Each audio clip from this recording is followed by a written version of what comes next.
प्रसाद गावे को तान होवे किसे तान गावे को दात जाने निशान गावे को गुण वडियाइयां चार गावे को विद्या विखम विचार गावे को साज करे तन खे गावे को जी लै फिर दे गावे को जापै दिसै दूर गावे को वेखै हाजरा हजूर कथना कथी ना आवे तोड़ कथ कथ कथी कोटि कोट कोट देंदा दे लेंदे थक पाहे जुगा जुगंतर खाही खाहे हुक्मी हुकाम चलाए राह नानक भिगसै भी परवाह हुक्मी हुकाम चलाए राह नानक विगसै भी परवाह। सतगुरु पातशाह जी की कृपा का सदका तीसरी पौड़ी की आरंभता अपना रल करके की है। इसके अंदर सतगुरु पातशाह जी ने जो कृपा की है, धर्म गुरु नानक पातशाह जी ने उसके विचार आरंभ करिए कि जो कल की पौड़ी सी उसकी विचार को अगाह तोड़िए कि सानू अज की पौड़ी की समझ भी आ जाएगी कि सतगुरु पातशाह जी ने सानू मार्ग केड़ा दृढ़ करवाया है या सतगुरु पातशाह जी उस अकाल पुरख परमात्मा के बारे सानू की उपदेश दे रहे हैं, ये भी सौखिया समझ आ जाएगा। कल की जो पौड़ी सी उसी हुक्मी होवन आकार हुक्म न कहया जाए कि जिन्नी सृष्टि की बनतर बनी है, जिन्ने शरीर बने हैं, जिन्नी भी वनस्पति बनी है, पेड़ पौधे बने हैं, पहाड़ बने हैं, नदियां नाले बने हैं, इन्हां सारियां दा करता जिहड़ा है वो अकाल परमात्मा है। उसके हुक्म के नाल ही ये सारी सृष्टि का जिहड़ा है आकार बनया है, रूप बनया है। आकार उस अकाल पुरख परमात्मा ने बनाया जिहड़ा आप निराकार है, इसको असीं कहते हैं निरंकार। अपना उसका कोई आकार नहीं है, पर सारी सृष्टि का जो है उसने आकार बनाया है। सतगुरु पातशाह जी ने भी कृपा की कि परमात्मा के हुक्म जिहड़े हैं वो अटल हैं ते उसके हुक्म के अनुसार जीव अपने कर्म करके जो जिहा जीव नूं उसका फल मिलता है, उसके फल के फल स्वरूप वो कोई उत्तम बन जाता है तो कोई नीच बन जाता है। अकाल पुरख परमात्मा का जिहड़ा हुक्म है उसको पूर्ण तौर पर हुक्म ना कहया जाए, पूर्ण तौर पर बयान नहीं किया जा सकता, क्योंकि वो बेअंत है, असंख्य है कि उसनों किसी गिणती दे विच किसी दायरे दे विच लिया के विस्तार नहीं किया जा सकता कि परमात्मा की हस्ती कितनी वड्डी है। ते अज दा जो पावन हुक्म है, अज दा जो पावन शब्द है गावे को तान, कि जे असीं परमात्मा के गुण गा ही नहीं सकते, परमात्मा के गुणों का अंत नहीं पा सकते, उसके गुणों के बारे हुक्म ना कहा जाए, हुक्म किया ही नहीं जा सकता, फिर असीं गा के की करांगे। पर सतगुरु पातशाह महाराज जी ने सानू ये जरूर कहा है कि असीं परमात्मा के हुक्म की पूर्ण तौर पर व्याख्या नहीं कर सकते, पूर्ण तौर पर दस नहीं सकते, पर परमात्मा के गुण गाने साडा फर्ज है। जे असीं गुण गावांगे तां ही परमात्मा के जिहड़े गुण हैं उन्हां गुणां नूं याद करके साडे अंदर परमात्मा के गुण पैदा होणगे, तां ही असीं परमात्मा के हुक्म के अनुसार ही होके चल सकांगे। जदों साडे अंदर गुण परमात्मा के पैदा होणगे, इस दे अंदर सतगुरु पातशाह महाराज जी ने गाउण वालियां दी गल कीती है कि गा मनुख उन्ना सकता है जिन्ना मनुख नूं दिखाई दे रहा है। इस पूरी पौड़ी के अंदर पातशाह जी ने अलग अलग गाउण वालियां दी परिभाषा दसी है कि गावे को तान होवे किसै आन। कोई परमात्मा की ताकत नूं, परमात्मा की शक्ति नूं देख के गा रहा है कि परमात्मा बहुत बड़ा शक्तिमान है, परमात्मा बहुत ताकतवर है, व्याप्त है। कोई मनुख उसकी ताकत नूं, उसकी शक्ति नूं देख के गा रहा है, गावे को दात जाने निशान। कि कोई मनुख जिहड़ा है परमात्मा के वल्लों मिलियां होईयां दातां नूं देख के उसनूं याद कर रहा है, उसके गुण गा रहा है। जिहड़ा दातां देख रहा है वो उसकी ताकत नहीं जान रहा, ताकत के बारे नहीं बोल रहा, कि जिहड़ा ताकत के बारे बोल रहा है उसदियां दातां के बारे को ख्याल नहीं कर रहा। गावे को गुण वडियाइयां चार। कोई मनुख उसके गुणां दियां, उसदियां वडियाइयां नूं देख के, उसके कौतुकां नूं देख के उसनूं याद कर रहा है। जिहड़ा कौतुकां नूं देख के याद कर रहा है उसकी ताकत को भी नहीं गा रहा। भाव कि जदों सूरज चढ़िया होया है, जिन्नी क धरती का पासा उस सूरज के वल नूं हुंदा है उन्नी धरती के उत्ते प्रकाश होता है, दूसरे पासे हनेरा हो जाता है। यही जिहड़ा है दिन ते रात का पैमाना है।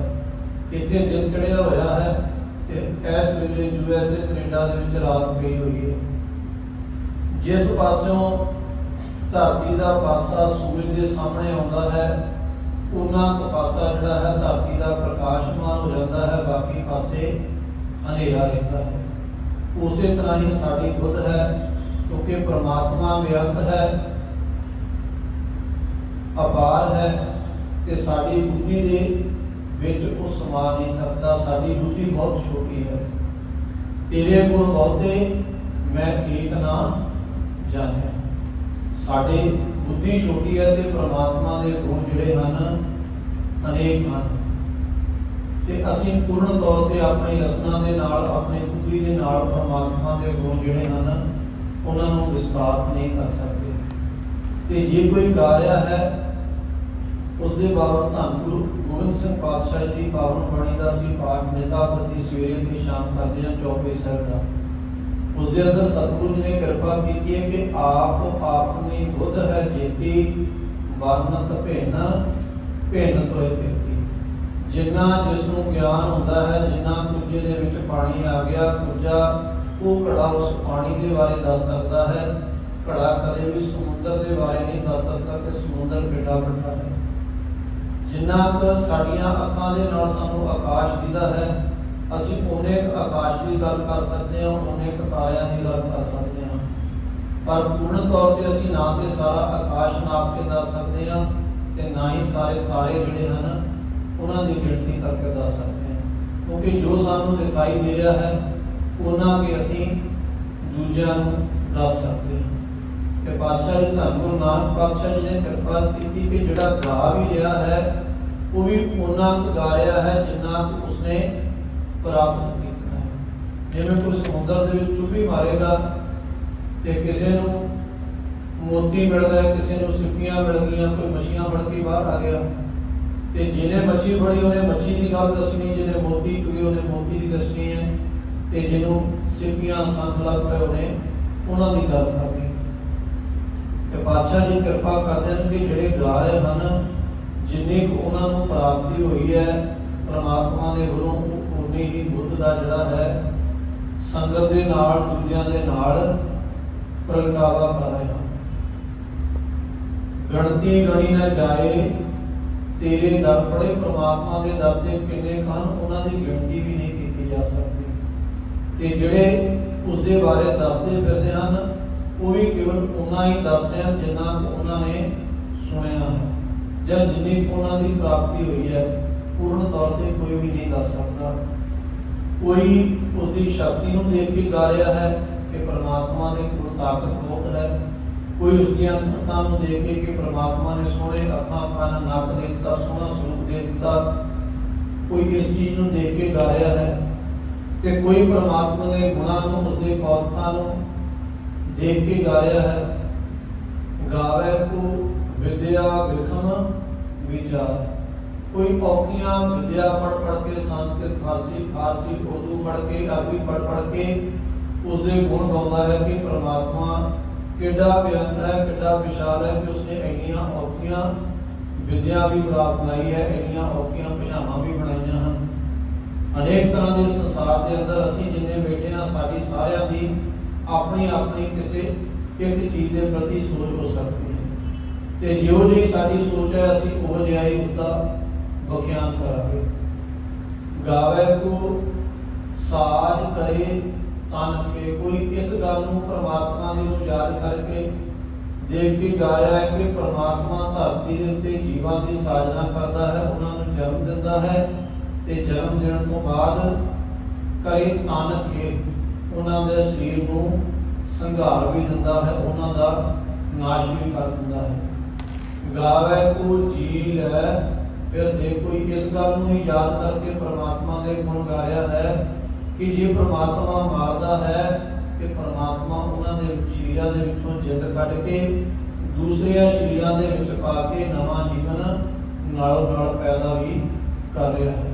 जे एक जन्म खत्म हो रहा है तो दूसरा जन्म नालों नाल शुरू भी हो रहा है। कोई किसी ही चीज को देख के परमात्मा के गुण गा रहा है। गावे को जापै दिसै दूर, कोई ये गल सोच के गा रहा है कि परमात्मा बहुत दूर वसदा है, ते असीं उसके गुण गा गा के कि उसके नेड़े जा सकते हैं। कोई ये सोच के गा रहा है कि परमात्मा साढ़े तो बहुत दूर है, असीं उसकी प्राप्ति के वास्ते मशक्कत करनी है। ते कोई गा रहा है गावे को वेखै हादरा हजूर के परमात्मा ते मेरे हर वेले अंग संग होके वसदा है। परमात्मा ते हर वेले साडे अंदर वसिया होया है। घट घट मैं हर जू वसे परमात्मा ते हर हिरदे हर जीव के अंदर वसिया होया है।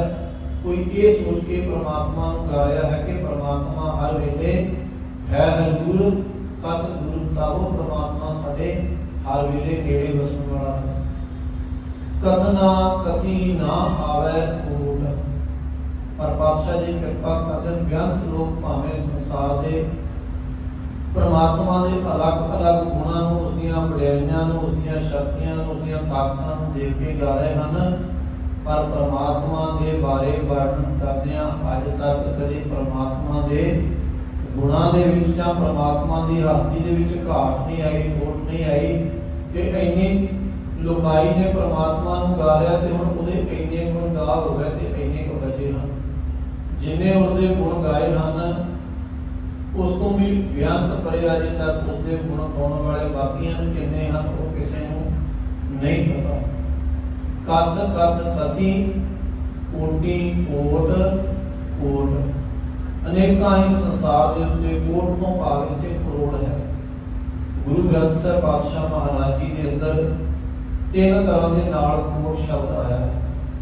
इस पंक्ति के अंदर जो कोट शब्द है वो कक्के नूं होड़ा ते टैंके नूं सिहारी लगी हुई है, इसका भाव है करोड़। ते एक कोट आउंदा है कक्के नूं होड़ा ते टैका थले औंपड़। उस कूड़ का मतलब है किला, वो एक वचन है। जिथे भी एक वचन होगा उत्थे औंपड़ लगा होगा, ये निशानी है एक वचन की कि पैर दे विच अखर दे औंपड़ होगा। जो किसी पुरुष लिंग की गल होगी, जो इस्त्री लिंग की गल होगी तो औंपड़ भी बहुत बार बन जाता है। पर जिहड़ा दूसरा कोड आउंदा है कक्के नूं होड़ा टैंके नूं औंपड़, भाव को एक किले की गल है। एक आउंदा है कोट कक्के नूं होड़ा टैंका मुक्ता, टैंके नूं कोई मात्रा नहीं हुंदी, उसका मतलब एक कोट किला है।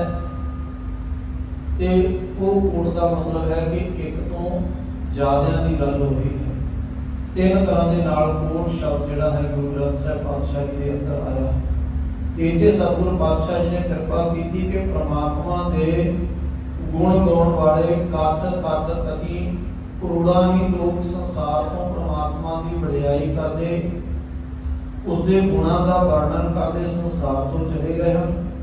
करोड़ां ही लोग परमात्मा की वडियाई, उसके गुणों की व्याख्या वर्णन अजे भी संसार के अंदर कर रहे हैं ते करोड़ां ही आने वाले समय के विच करनगे भी, पर परमात्मा के गुणों के विच कोई फर्क नहीं पिया। परमात्मा के गुणों को पूर्ण तौर पर कोई भी गा नहीं सकिया। देंदा दे लैंदे थक पाए। करोड़ां ही जीव संसार के उत्ते अज तक आए हैं कि करोड़ां वसे भी होए ते आने वाले समय दे भी करोड़ां होणगे। असीं परमात्मा दे कोलों निता प्रति दातां मंगदे हां। साडे वड्डे वड्डे जिहड़े वडेरे सन, बुजुर्ग सन, दादे परदादे, वो भी परमात्मा के कोलों दातां मंगदे, दातां प्राप्त करके उन्होंने हटाते इस संसार को चले गए। वो दातां दे ही जा रहा है, उसदियां दातां देण दे विच कदे तोड़ नहीं आई। पर साडे वर्गे लैण वाले अपने उम्र दे विच अपने जीवन काल के अंदर दातां लै के उन्होंने भोग के इस संसार को चले गए। पर परमात्मा उत्थे दा उत्थे ही है, उसकी हस्ती दे विच कोई फर्क नहीं है। भाव परमात्मा दातां दे रहा है, साडे वर्गे जीव जिहड़े हन दातां लै के थक गए हन। भाव दातां लईआं थकियां, शरीर खत्म होया, दूसरा शरीर आया, उसने दातां लईआं, वो खत्म हो गया। दातां मिली जा रही, दातां लैण वाले जिहड़े हन वो थक जाते हैं, खत्म हो जाते हैं। पर दातां जिहड़ियां हन उन्हां दे भंडारे दे विच कदे तोड़ नहीं आए। जुगा जुगंतर खाही खाही, एक दिन या दो दिन या 10 साल की गल नहीं। पातशाह जी कृपा करते जुगा जुगंतरां तो परमात्मा के पासों जीव दातां प्राप्त करता आया है ते वो दातां लै के मनुख वरत रहा है खाही खाहे। पर परमात्मा के वलों दातां दे विच कदे तोड़ नहीं आई। परमात्मा ने कदे जीव नूं नहीं कहना कि मैं फलाने मनुख नूं ये दात दे दी ते हुण तैनूं नहीं देनी। वो सदा ही बेअंत है, दयालु है ते दातां दे ही जा रहा है। पर साडे कोल जिहड़ियां दातां हन वो लै के असीं मुक जाते हैं, उसदियां दातां नहीं खत्म होंदियां। हुक्मी हुक्म चलाए राह, इत्थे राह पार नहीं करना, इत्थे पैर नूं औंपड़ लग्या होया है। उन्हें गल की कि जिथे एक वचन की गल है उत्थे औंपड़ लग्या होगा। परमात्मा हुक्मी जिहड़ा है, हुक्म करने वाला वो भी एक है कि उसका हुक्म भी सारी सृष्टि के वास्ते इको जिहा इको तरह का है। ये नहीं कि मनुखों वास्ते या पशुओं पंछियों वास्ते पेड़ पौधों के वास्ते उसका हुक्म कोई होर होगा। परमात्मा भी एक है, उसका हुक्म भी एक है ते उसने जिहड़ा मार्ग चलाया है, हुक्मी हुक्म चलाए राह, उसने जिहड़ा मार्ग चलाया होया कोई मुक्ति का इको ही मार्ग है कि परमात्मा नूं याद करांगे, परमात्मा की भगती करांगे तां उसदे विच अभेद हो सकते हैं। नानक विगसै बेपरवाह, कोई मनुख सोचे कि परमात्मा एडी लोकाई नूं साँभ रहा है, एडी धरती के जीवां नूं परमात्मा पाल रहा है ते असीं एक परिवार नूं पालना होवे तो सानू चिंता लगी रहती है कि अज बच्चों की फीस आ गई, अज खर्चा आ गया, बिजली का बिल आ गया, फलाना फलाना अनेक तरह के साडे मन के उत्ते जिहड़े हन वो भार होंदे हन कि असीं ये काम किदां करना। ते परमात्मा जिहड़ा कल्ले मनुक्खां नूं नहीं, जीव दुनिया के सृष्टि के सारे जीवां नूं पाल रहा है, उन्हां नूं रिज़्क दे रहा है। इत्थे ही बस नहीं, जिस कीड़े तक पहुंचने के वास्ते कोई राह नहीं है, पत्थर दे विच कीड़ा पैदा करके उन्होंने भी रिज़्क पहुंचा रहा है। ते परमात्मा सानू श्वास भी दे रहा है, निंदा प्रति भोजन पदार्थ भी दे रहा है। सारी सृष्टि नूं पालना ते परमात्मा नूं कितनी चिंता होएगी कि जे सानू 4 बंदियां दा परिवार पालण दी चिंता ते परमात्मा ते सारी सृष्टि नूं पाल रहा है, उन्होंने कितनी चिंता होएगी।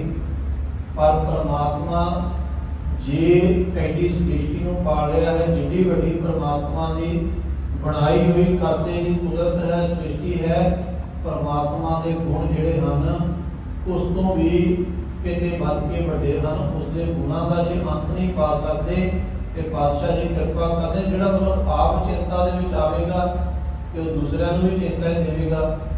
ते असीं जपजी साहिब दे अंदर जाके पढ़ांगे कि नानक भगतां सदा विगास, परमात्मा का नाम जपण वालिਆਂ ਨੂੰ ते सदा ही खेड़ा हुंदा है, सदा ही वो आनंद दे विच खुशी दे विच रहिंदे हन, चिंता तो रहत रहिंदे हन।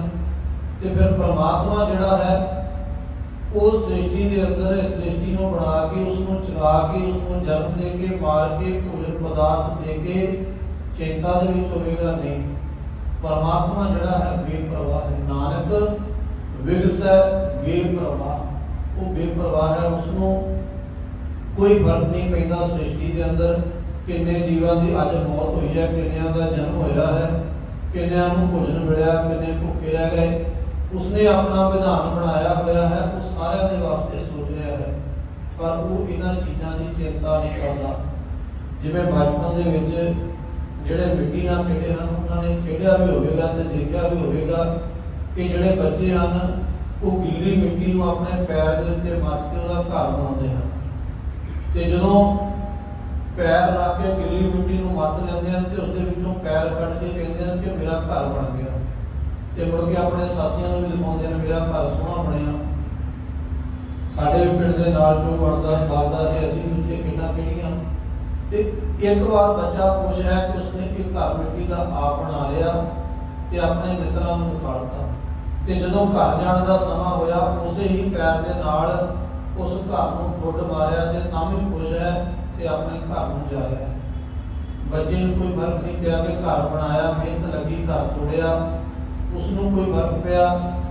परमात्मा की हस्ती इहो जी है, जे वो चाहता है तो सृष्टि की रचना हो जाती है। कीता पसाओ पीकू पवाओ तिसते होए लख दरिया लखां दरिया जिंदे जप कहते हैं। तो जे वो चाहे तो एक सेकंड दे विच सारी सृष्टि को तबाह भी कर सकता है, सुआह भी बना सकता है। वो उसके अपने हाथ दे विच है, उहदे विच चिंता दे विच नहीं होता, क्योंकि वो बेपरवाह है। वो सदा आप खेड़े दे विच है ते जिहड़ा उसनूं ध्यावेगा, उसनूं सिमरेगा, वो भी सदा जिहड़ा है वो खेड़े दे विच रहेगा। सतगुर पातशाह जी कृपा कर अज उसी रल करके विचार की है, इसमें उसी अपने हृदय के अंदर वसाइए। ये मन के अंदरों वह कर दिए कि पातशाह जी ने लिख दिता कि उसके गुण गा नहीं सकते, उसके गुणों उसका हुक्म जिहड़ा है उसको आख्या नहीं जा सकता, विस्तार नहीं किया जा सकता, पर असीं उसके पातशाह जी ने कहा गुण गा सकते हैं, गुण गाने शुरू करिए। आओ एक बार पढ़ी, एक बार पढ़िए तो फिर भाई साहब आनंद साहब का पाठ कर लेंगे। गावे पुतान होवे किसै तान, गावे को दात जाने निशान, गावे को गुण बढ़िया चार, गावे को विद्या विक्रम विचार, गावे को साज करे तन गावे को जी लै फिरदे, गावे को जापै दिसै दूर, गावे को वेखै हादरा हदूर, कथना कथी ना आवे टोट, कथ कथ कथी कोटि कोट कोट, देला दे लैदे तक पाहे, जुगा जुगंतर खाही खाहे, हुक्मी हुकाम चलाई राह, नानक विगसै भी परवाह, हुक्मी हुकाम चलाई राह, नानक विगसै भी परवाह। वाहिगुरू जी का खालसा, वाहिगुरू जी की फतेह।